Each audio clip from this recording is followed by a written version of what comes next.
Welcome to NSTV news. నేను సౌజన్య. ముందుగా ముఖ్యాంశాలు.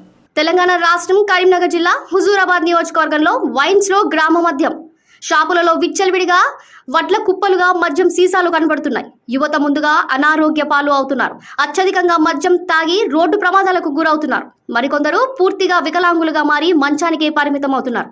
కొందరు అయితే కుటుంబ పెద్ద ప్రమాదానికి గురై చనిపోవడం వల్ల నిరుపేదలుగా వారి కుటుంబాన్ని మార్చేస్తుంది. మరికొందరైతే పూర్తిగా బెల్ట్ షాపులు వైన్స్ లోనే ఉంటున్నారు. ముఖ్యంగా యువత అత్యధికంగా మద్యం తాగి గొడవలు పడుతున్నారు. మద్యం శాఖ అధికారులు పూర్తిగా నిర్లక్ష్యం చేస్తున్నారని, ప్రజలు మద్యం అమ్మవద్దని తీవ్ర ఆగ్రహం వ్యక్తం చేస్తున్నారు.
ఎన్ని అప్లికేషన్లు